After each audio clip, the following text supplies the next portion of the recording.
Hey you, and welcome to this video where we'll help you out how to post on Reddit from an iPhone or an Android.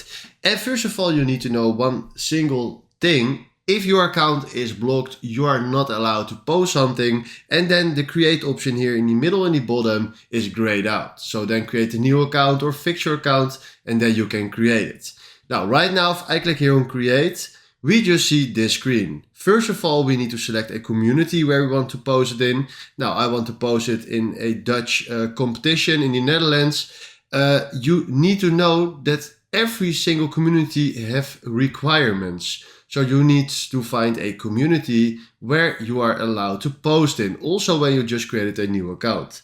Then you give it a title. You give it a body text. Now for me, I just show you how to post it. So I just do text. You can add a picture by clicking here if you want to. But right now, if I click here on post, he just posted in the Eredivisie, that's a Dutch competition in the Netherlands. So this is exactly how this works. If you found this video helpful, please consider subscribing and give this video a like. And then from now, thanks for watching.